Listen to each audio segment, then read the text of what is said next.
Hey YouTube, it's Petey, and I apologize for having the air on. The remote for the air conditioner is out of my reach, and my partner is in the restroom. When I work, my partner needs to use the restroom every 3 minutes. Now, the reason I made this video is this is an ad828 preamp board. It's a stereo preamp. They call it a mic preamp. These boards sell for about $1 and on AliExpress or eBay. So this is a cheap Chinese circuit board, and there's 3 connections for an input, 3 connections for an output, so it's ground, right and left. And then there's 2 connections for power. Some of them have a separate double connection for a mic. This one doesn't have the mic connection, but it has 2 through-hole connections that have SMT resistors connected in between the through-hole posts. Those are R5 and R7. So how I could explain this is, the best way I could explain it is, if you see this circuit, it looks almost like a mirror, like image, like there's 2 halves to it because it's stereo, okay? So there's 2 resistors that it's basically a mirror image, a double, a clone of a circuit. So there's 2 versions of the circuit. Wherever there's a component, there's another one. It's buddy because it's a dual circuit for stereo operation. Now, the resistors where they give you the through hole to modify it, it says the magnification is affected by the resistor. The stock resistor is a 20K resistor, and there's 2 of them. They're labeled R5 and R7 on my board. Now, what it says is you can install a 5K all the way up to a 47K resistor in that spot where they put a 20. So the 20 is kind of right in the middle. So if you want to get more magnification, as they call it, more gain, that's where you get it. So what you can do, you can take your soldering iron and put it in on that SMT resistor, add a little bit of solder, and flick that. You'll have to keep it on there for a minute, for like 5 seconds. However your method, like you have a proper tool, you have a SMT soldering rig, fantastic. I don't. So I use a soldering iron and a little bit of solder, and then I'll kind of flick. I'll put the iron in right in the middle of the component, or maybe I'll lay the iron sideways so it's kind of touching both of those solder pads. Could I have the remote for the air conditioner? And then I'll remove those resistors. And then what I did, I soldered in a socket. So the socket is basically a pin with a little metal cup, so you can stick parts in it and audition them. And then when you find the one you like, you can remove the socket, or if you have enough room in the chassis, you can just solder what you went with into the socket cups. So that's up to you. So basically, the long and the short of this explanation is, can you use this for a guitar or a bass? Because they have like preamps. The situation that I find myself in here, I got this S-Muse headless bass, and it was really underpowered. The other bass that we have is kind of overpowered, meaning if you turn it all the way up, it clips. It distorts a little bit. It's like really powerful. This was really weak. Now, one of the reasons it was so weak was the pickups were way lower than they should have been. So I removed the strings, removed the pickups.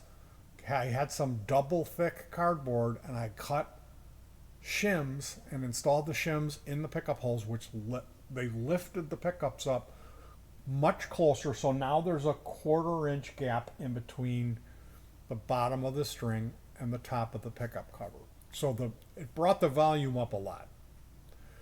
But I was thinking, I looked in the control cavity where these knobs are in the back. There's a plastic cover, and I removed those screws. Seems I'm missing that big black screw. Oh no, there it is.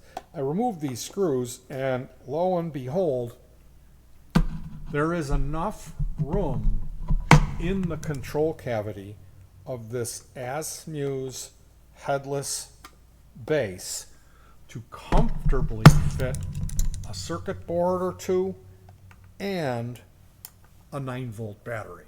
So I thought, bingo Johnny, there you go. Now we have two active bases. I have an Ibanez active bass that has an active EQ on it, and then we have a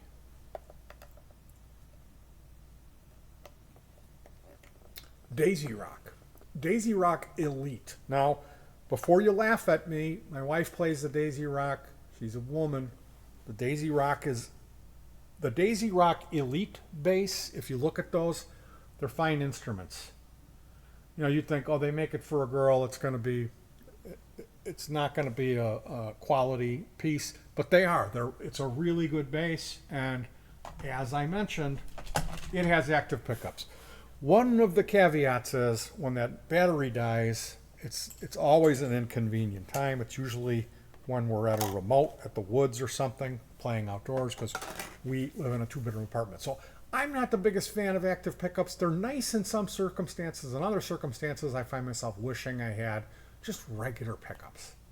So the decision was, am I going to chop this up, put a battery in it, throw a circuit board in it? Ideally, I would build an alembic stratoblatser and put it in there, and I might. But I thought, you know what?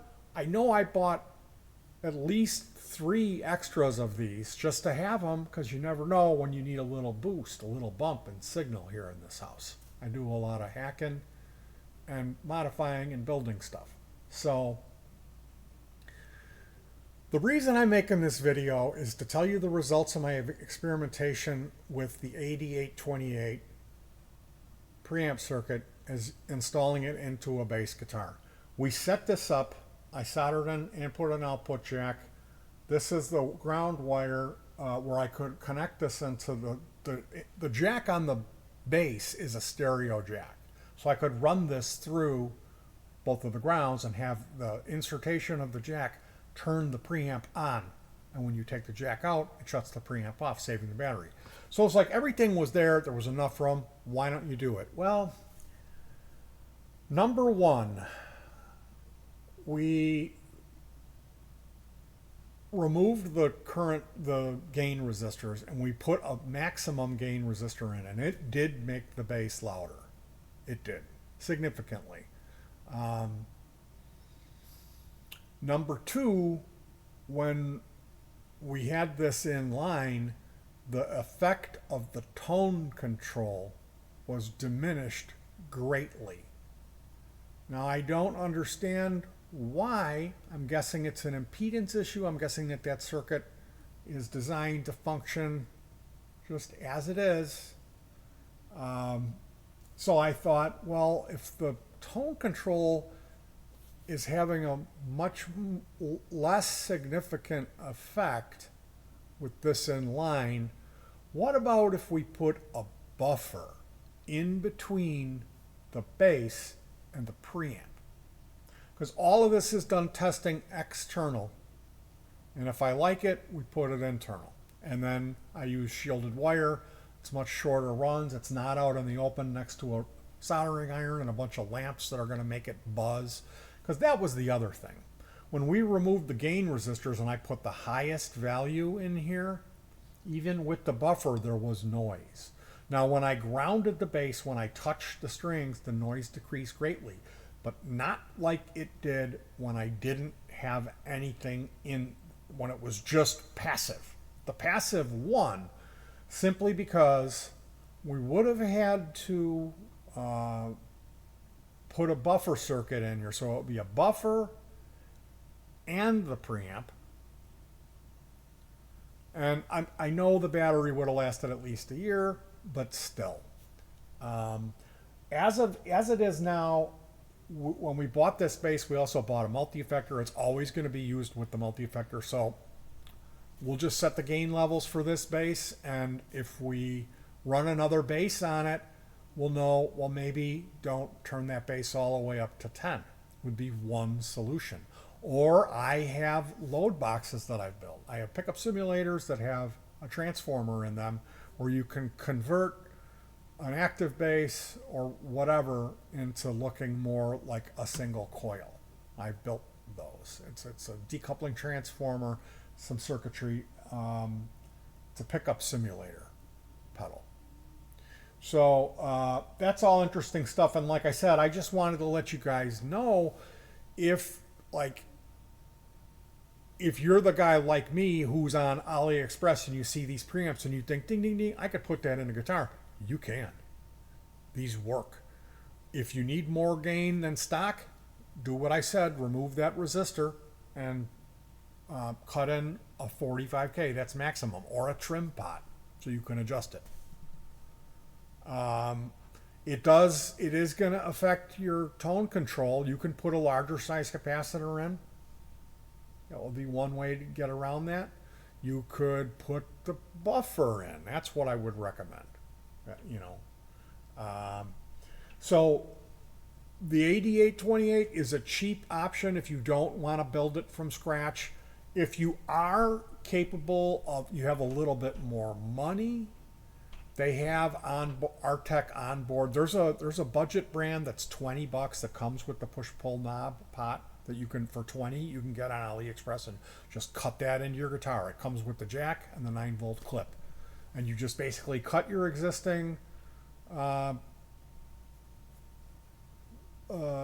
output out and put that on the input of this thing, and then you remove your volume knob, I think. I'm not exactly sure, but they have that as an option for 20. The other option is building a alembic stratoblatser, which is a single J-FET. Those are really good.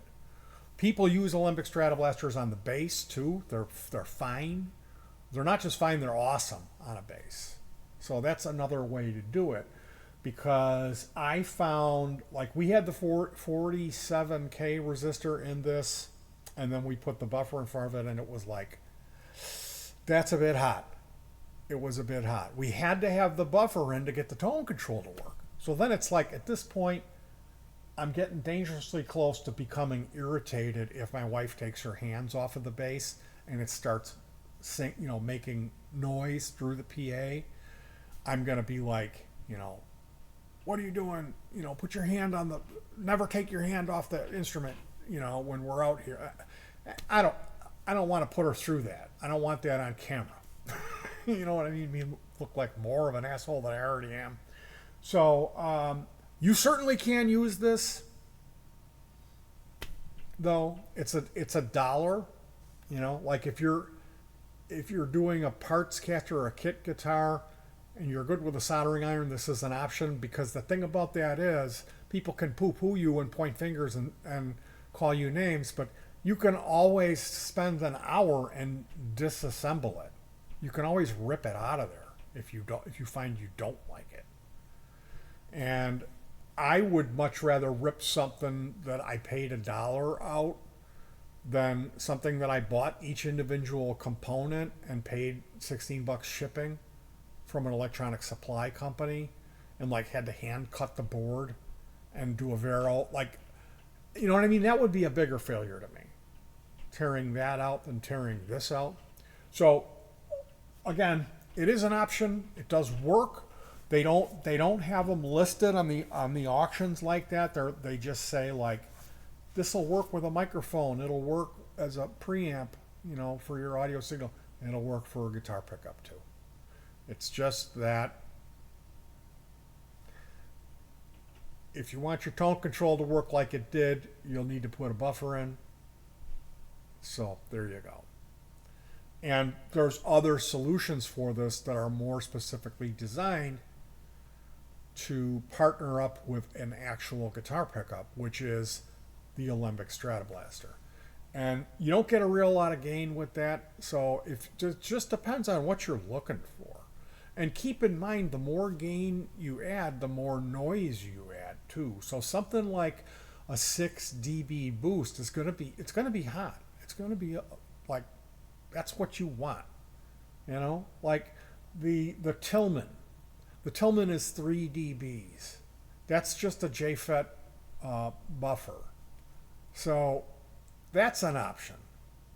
That's an option. And I mean, 3 dBs is nothing to shake a stick at.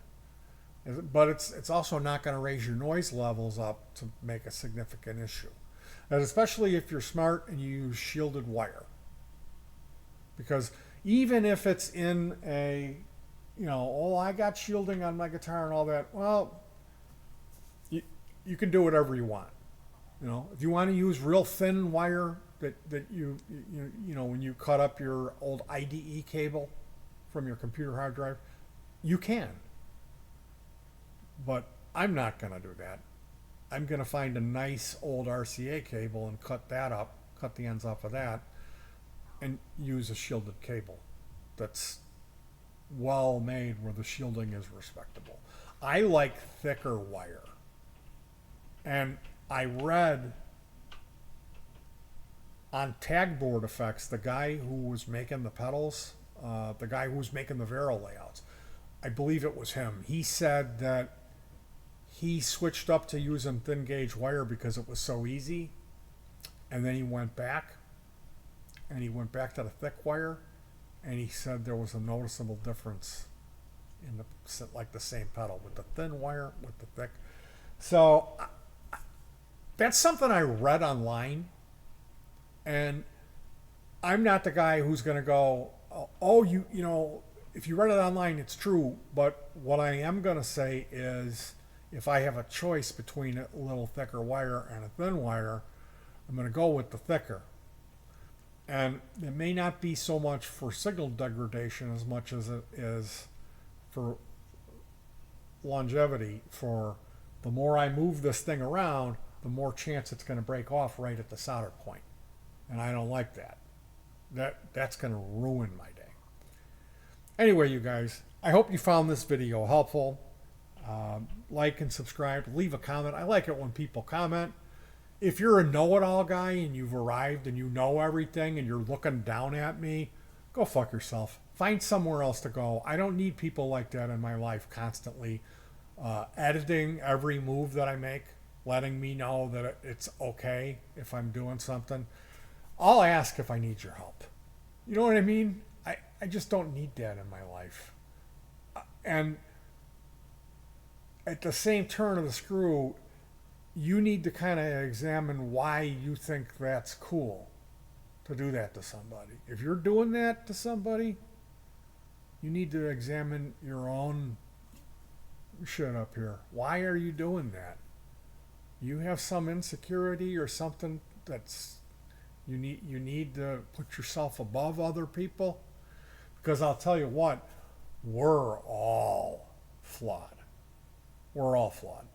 You know, a lot of us have more experience, more time on this planet than others, but that kind of doesn't give you the reason to put yourself above other people. There's a way to do it. There's a way to be nice. There's a way to help people out without putting them down to put you up. And I just don't need that. I don't. So if I see any of that, if I sniff any of that out in the comments section, I might overreact. So I can't apologize for who I am. And if you think Petey's thin-skinned, well, I didn't name my fucking 15th solo album Thin Skin for nothing. So you're not telling me anything I already am if I overreact. But I'll tell you what, if you're cool to people, they won't overreact. But if you take shots at them or make jokes that are really concealed jabs or putting yourself above another human being, not everybody's going to take that sitting down. Some people, you know, it's called having self-respect. It's not being thin-skinned. If someone takes a shot at another human being, even if it's cynical and it's kind of veiled, it's still taking a shot. And I don't come on here and take 15, 20 minutes out of my day to share information that took me hours of work to condense to deserve to have a shot taken at me. Because I admit that I'm a hack, I admit that I'm a goof, I admit that I'm on a path, and that I'm learning. I'm not proud, I'm not up here saying, well, I know everything there is to know about the ad828 preamp, and I'm here to tell you because I'm an expert. That's never how I come off. I always try to inject self-depreciation, humor, and humility when I'm on this thing. So if you're trying to put yourself above me, man, you picked the wrong person to do that to. And you need to examine your own mental illness and figure out why you're doing that and work on that. Work on yourself. You know? If people don't ask for help, don't offer it. Which I'm preaching to the choir because I do this same thing. And that's why I go on these tangents, so I can work on things myself. So it's not a personal thing. It's personal to me. That's what it's all about. Anyway, I hope you're doing great. I hope you're reasonably happy. Try to stay cool. It's kind of getting hot and humid here in Chicago. Most importantly, hug your pets. That's what I always like to say. And